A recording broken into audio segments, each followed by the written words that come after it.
Halo semua, salam sejahtera Malaysia. Selamat datang ke channel Fels Lifestyle. Tuan-tuan dan puan yang amat dihormati, sebelum ini kita mendengar satu lagi kabar mengejutkan dari LHDN yang telah mengesahkan pembekuan akaun bank Hamzah Zainuddin dan keluarga. Dan ini juga dipercayai adalah berkaitan dengan siasatan yang dijalankan SPRM. Walau bagaimanapun, tidak ada berita lanjut ataupun pengumuman lanjut selepas itu. Kenapa dibekukan dan atas siasatan apa yang menyebabkan akaun bank Hamzah dan keluarga dibekukan. Teman-teman, dalam pada itu, satu lagi artikel yang mengejutkan ramai yang saya lihat dari Harian Express. Artikel ini dipublish pada Jun 24, tapi sekali lagi dikongsi dalam artikel ini pada 24 Agustus 2023. Ini adalah berkenaan dengan wang tunai Rm44 juta ditemui di pejabat, rumah, dan kenderaan. Wang tunai kira-kira Rm44 juta, 921 barang kemas, 86 jam tangan mewah, dan 93 unit beg tangan berjenama ditemui dalam serbuan di pejabat, rumah, dan kenderaan milik bekas pengarah Jabatan Air Negeri ataupun JANS Muhammad Tahir Muhammad Talib. Hishamuddin Muhammad Esa berkata, wang tunai Rm23 juta ditemui di atas pejabat, di atas meja pejabat, sofa panjang, kabinet televisyen dan kabinet kayu, serta di dalam beg semasa serbuan pertama di pejabat beliau.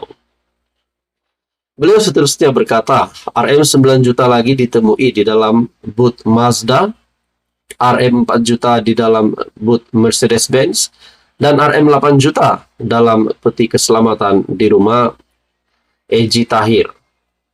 Hishamuddin turut menjelaskan secara terperinci kepada mahkamah lokasi bungkusan wang, barang kemas, dan jam tangan yang terdapat di setiap sudut Eji Muhammad Tahir, sudut pejabat Eji Muhammad Tahir, pantry, rumah, dan kereta pada pelan lakaran dengan merujuk kepada setiap gambar yang diambil. Menjawab soalan, Hishamuddin berkata, hanya Eji Tahir yang mempunyai akses ke bilik di pantry tersebut kerana ia berada di pejabat beliau. Kunci bilik hanya disimpan oleh beliau dan pembantu peribadinya, memaklumkan tiada sesiapa dibenarkan masuk bilik itu selain daripada beliau. Sementara itu di rumah Eji Tahir, hanya istri Fauziah Piut yang mempunyai akses ke peti keselamatan di mana wang, barang kemas, jam tangan ditemui kerana dia satu-satunya orang yang mengetahui nombor gabungan peti keselamatan itu.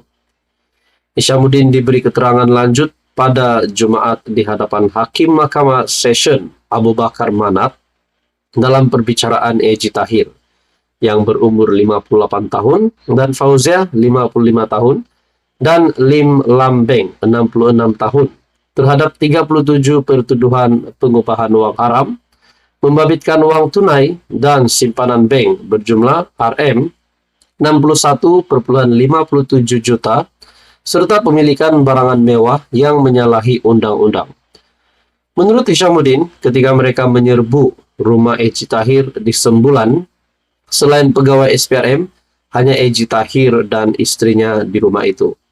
Bagi saya ini satu lagi pendedahan yang amat mengejutkan ramai, mengejutkan kepimpinan politik. Wang tunai Rm44 juta ditemui di pejabat, rumah, dan kenderaan. Sekian saja, teruskan bersama di dalam channel ini. Halo semua, salam sejahtera Malaysia. Selamat datang ke channel Fels Lifestyle. Tuan-tuan dan puan yang amat dihormati sekalian, satu kejutan baru di mana setelah selesainya pilihan raya 6 negeri, kita juga bersedia untuk beberapa pilihan raya kecil yang bakal diadakan di Simpang Jeram dan Pulai yang berlangsung pada 9 September. Tiba-tiba terdapat satu keputusan yang mengejutkan UMNO, di mana dalam satu artikel dari biharian.com mengesahkan UMNO ambil tindakan adun hadir program Peringatan Nasional di Johor. Dan disahkan juga dalam artikel yang lain, adun tersebut adalah adun UMNO Melaka yang menghadiri majlis pelancaran Jentera Peringatan Nasional. Adun UMNO Melaka Muhammad Jailani Khamis dilaporkan hadir pada sebuah majlis berprofil tinggi Peringatan Nasional di Johor malam tadi. Dan atas sebab apapun, beliau hadir untuk datang di dalam majlis berprofil tinggi Peringatan Nasional tersebut di Johor. Akhirnya UMNO tetap akan mengambil tindakan. Disahkan dalam artikel, UMNO ambil tindakan adun hadir program PN di Johor. Persoalan yang timbul adalah, adakah adun UMNO Melaka itu akan dipecat sekiranya dilihat menyatakan sokongan kepada PN karena telah menghadirkan diri untuk majelis berprofil tinggi dari PN itu di Johor? Dan kalau dipecat, adakah pilihan raya akan diadakan lagi di Melaka? Nah, ini semua menjadi persoalan. Saudara-saudara, dalam artikel dari BH Online, UMNO akan mengambil tindakan terhadap seorang adun parti berkenaan yang didapati menyertai program anjuran PN di Johor. Menurut Ahmad Zahid Hamidi, Presiden UMNO, saya akan terima laporan itu dan kita akan lakukan sesuatu.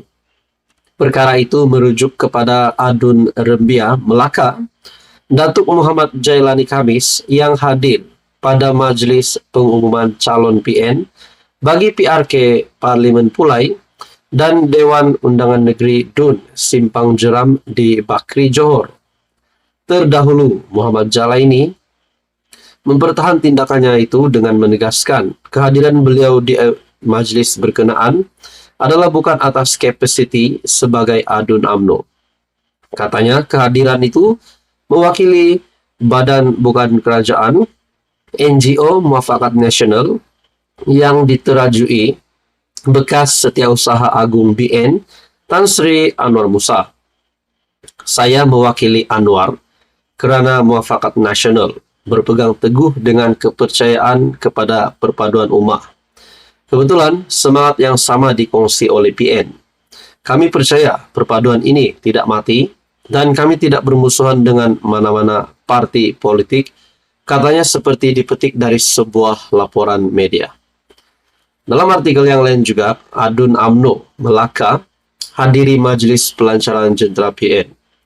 Acara itu bagi menandakan bermulanya kempen Perikatan Nasional bagi PRK Simpang Jeram dan Pulai yang berlangsung pada 9 September.